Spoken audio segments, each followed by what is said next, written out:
पंडित जवाहरलाल नेहरू, याच्यानंतर हिंदुस्तान से तिसऱ्यांदा पंतप्रधान बनणारे माननीय पंतप्रधान नरेंद्र मोदी जी,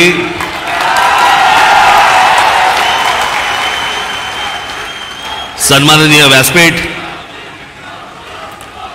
आणि माझ्या जमलेल्या तमाम हिंदू बांधवांनो, भगिनींनो आणि मातांनो,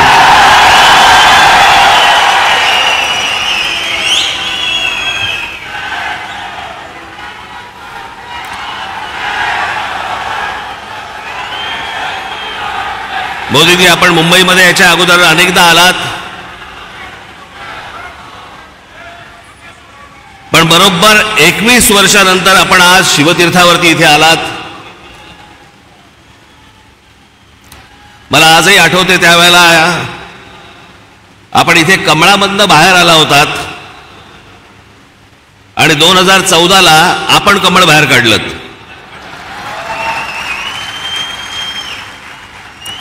मी आज फार वेळ काही भाषण करणार नाही. आपल्याला सगळ्यांना मोदीजींचं भाषण ऐकायचं आहे. गेल्याच महिन्यामध्ये माझं इथे भाषण झालेलं आहे. 3 टप्प्यामध्ये फक्त बोलणार आहे मी. त्यातला 1 टप्पा झालेला आहे.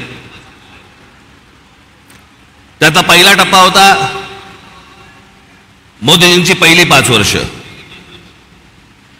त्या टप्प्यावरती जे बोलायचंय ते 2019 साली बोलून गेलोय.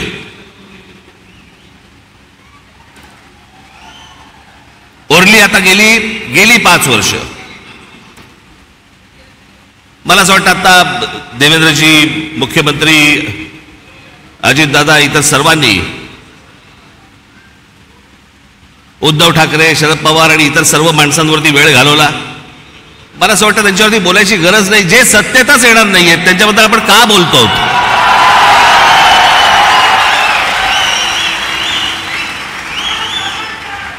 काही आवश्यकताच नाहीये त्या लोकांची. मला असं वाटतं की अनेक अशा योजना ज्या गेल्या 5 वर्षामध्ये झाल्या, मी त्या दिवशी माझ्या सभेमध्ये म्हटलं होतं, टीकेच्या वेळेला टीका, समर्थनाच्या वेळेला समर्थन, प्रशंसेच्या वेळेला प्रशंसा. पण काही गोष्टी अशा आहेत की जे माझ्या आता गेल्या काही सभांमधनं मी उद्धृत केल्या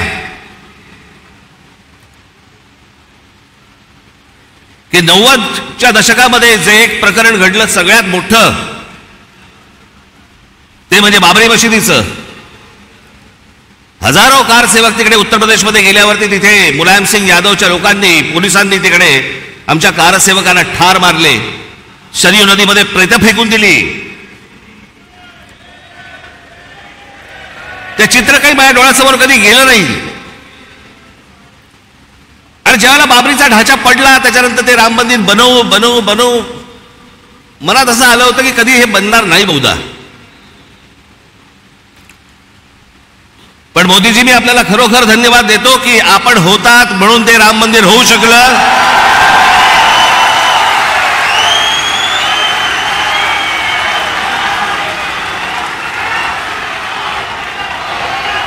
या देशातलं 370 कलम काश्मीरमधलं रद्द झालं पाहिजे.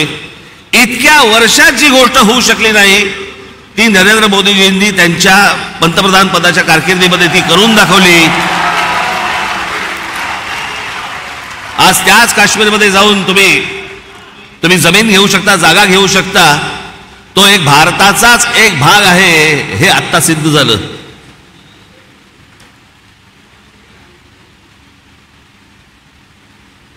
राजीव गांधी ज्यावेळेला पंतप्रधान झाले त्यावेळेला एक मोठी केस झाली होती आणि एक प्रकरण सुप्रीम कोर्टामध्ये होतं आणि सुप्रीम कोर्टाने निकाल हा शाह बानो नावाची एक महिला होत्या त्यांच्या बाजूने लावला होता.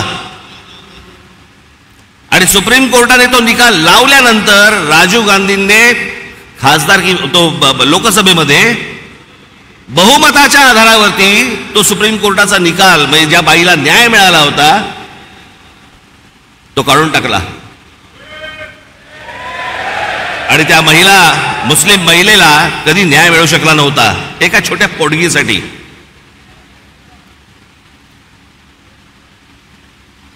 पण मोदीजींनी ती एक गोष्ट करून दाखवली की तो ट्रिपल तलाक तलाक तलाक तलाक तो कायदाच रद्द करून टाकला आणि हिंदुस्थानातल्या सगळ्या जेवढ्या मुस्लिम महिला आहेत त्यांच्यामध्ये एक समाधानाचं वातावरण झालं की रात्री आपला नवरा आला, शुद्धीत आहे का बेशुद्धीत आहे माहीत नाही, पण समजा उद्या तलाक तलाक तलाक बोलला तर करायचं काय पुढे? पण तो विषयच बंद करून टाकला. मला असं वाटतं की हे अनेक गोष्ट, अन्नधान्य पुरवण्यापासून लस देण्यापासून अनेक गोष्टी झाल्या, पण मी या सगळ्या गोष्टींना सर्वात धाडसी निर्णय मानतो. ही गोष्ट करून घेणं, इतकी वर्ष जी होऊ शकली नाही ती गोष्ट मला असं वाटतं करून घेणं, हे मला असं वाटतं की सगळ्यात महत्वाची गोष्ट आहे असं मला वाटतंय. अनेक योजना राबवल्या गेल्या अनेक वर्षांमध्ये. आज मोदीजी मी फक्त आपल्या समोर उभा आहे पुढच्या 5 वर्षासाठी. या पुढच्या 5 वर्षामध्ये आमच्या सर्वांच्या, महाराष्ट्राच्या आपल्याकडनं अनेक अपेक्षा आहेत. त्या मला फक्त अपेक्षा आपल्या समोर फक्त बोलून दाखवायच्या आहेत. याच्यापेक्षा मला कुठचंही लंबचौडं भाषण नाही करायचंय.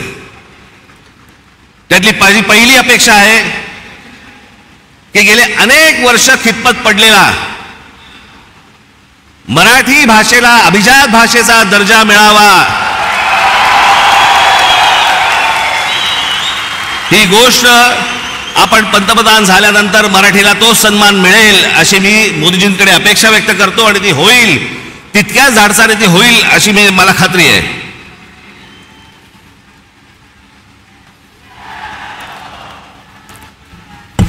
दुसरा विषय, कारण बाकीचे कसं आहे, बाकीच्या सगळ्या गोष्टी महाराष्ट्रामध्ये करण्यासाठी म्हणून आमचे देवेंद्रजी आहेत, एकनाथराव आहेत, अजितदादा आहेत, बाकीचे करतील. पण या देशाच्या अभ्यासक्रमामध्ये, या देशावरती साधारणपणे 1000 वर्ष परकीयांनी राज्य केलं, पण त्या 1000 वर्षामधली 125 वर्ष हे मराठा साम्राज्य होतं या संपूर्ण हिंद भूमीवरती. त्या मराठा साम्राज्याचा इतिहास हा शालेय शिक्षणामध्ये मुलांना लहानपणापासून शिकवला जावा की जेणेपासून हा देश कसा उभा राहिला हे या अख्ख्या देशातल्या मुलांना आणि भविष्यातल्या पिढ्यांना कळेल. तिसरी गोष्ट, समुद्रामध्ये शिवछत्रपतींचा पुतळा कधी उभा राहील नाही राहील मला माहिती नाही, पण माझी विनंती आहे की आमच्या शिवछत्रपतींची खरी जर स्मारकं कुठची असतील तर आमच्या शिवछत्रपतींचे गड किल्ले आहेत.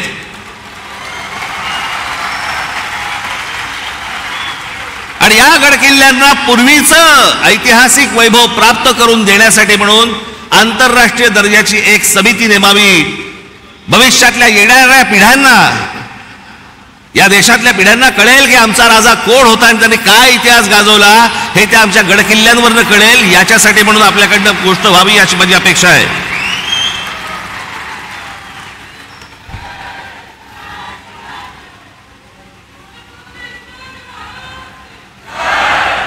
चार पाचच गोष्टी आहेत, माझ्या फार नाही आहेत. देशभरामध्ये अनेक ठिकाणी मोदीजी आम्ही पाहिलं की आपण उत्तम रस्ते बनवलेत, अनेक फ्लायओव्हर्स बनवलेत, अनेक ब्रिजेस बनवलेत. माझी आपल्याला कळकळीची विनंती आहे की गेल्या 18-19 वर्ष आमचा मुंबई गोवा महामार्ग हा अजूनही तसाच आहे, अजूनही तसाच खड्ड्यामध्ये आहे. तो लवकरात लवकर व्हावा अशी माझी आपल्या सर्वांना विनंती आहे. मगाशी रामदासभाईंनी उल्लेख केला, मोदीजी आपण पण आपल्या अनेक सभांमधनं पण सांगितलं, पण आज जरा खडसावून सांगावं की या भारतामध्ये डॉक्टर बाबासाहेब आंबेडकरांनी जे उभं केलेलं जे संविधान आहे त्या संविधानाला कुठेही धक्का लागणार नाही. तुम्ही लावणार कधीच नव्हतात, पण जे विरोधक ज्या प्रकारचा प्रचार करतायत मला असं वाटतं त्यांची तोंड एकदाचीच बंद व्हावीत की जेणेकरून परत त्यांची तोंड उघडली जाणार नाहीत, अशी अनेक जनतेची या महाराष्ट्रातल्या अपेक्षा आहे. या देशामध्ये अनेक करोडो मुसलमान आहेत, लाखो मुसलमान आहेत, देशभक्त मुसलमान आहेत, जे या देशावरती प्रेम करतात, जे या देशावरती खरंच त्यांची निष्ठा आहे. खरं तर सांगायची गरज नाही, पण काही मुठभर आहेत. जे आज उद्धव ठाकरे आणि काँग्रेसला जे पाठिंबा देणारे आहेत ना, त्यांचा उद्देश हा फक्त गेल्या 10 वर्षात त्यांना डोकं वरती नाही काढता आलंय. आणि ते डोकं वरती काढण्याचा मार्ग कोणता, तर काँग्रेस सारखा सुलभ मार्ग नाही. याच्यासाठी म्हणून ते आज त्यांना सगळ्यांना पाठिंबा देत आहेत. पण लाखोच्या संख्येने, करोडोच्या संख्येने आज मुसलमान आपल्या बरोबर आहेत. त्याला एक शाश्वती पाहिजे, त्याला मनात आदर आहे. तो काम धंदेवाला आहे, त्याला काम करायचं या देशामध्ये.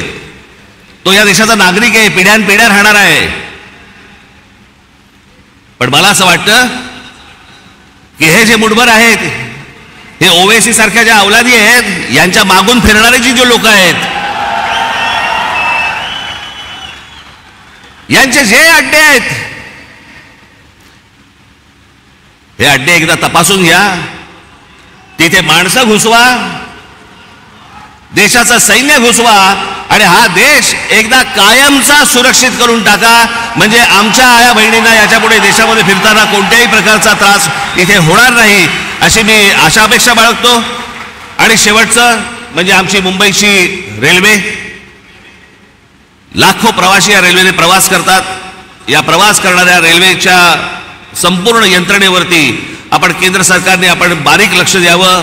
जास्तीत जास्त त्याच्यासाठी पैसे द्यावे. जास्तीत जास्त ती यंत्रणा चांगली कशी होईल याच्यासाठी म्हणून आपण पाहावं. एवढ्याच फक्त मी आज अपेक्षा आपल्या समोर घेऊन आलो होतो.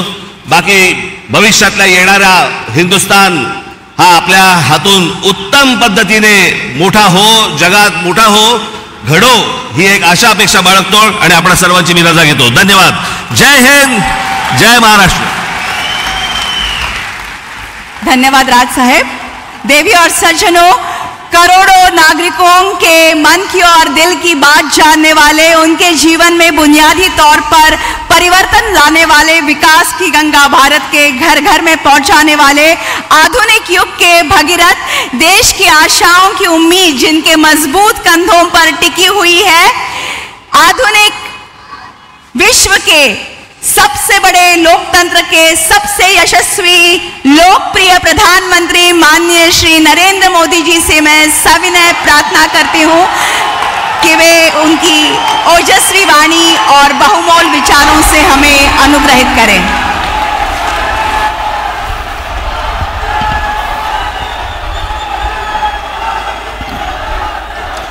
जय भवानी, जय भवानी, जय शिवाजी.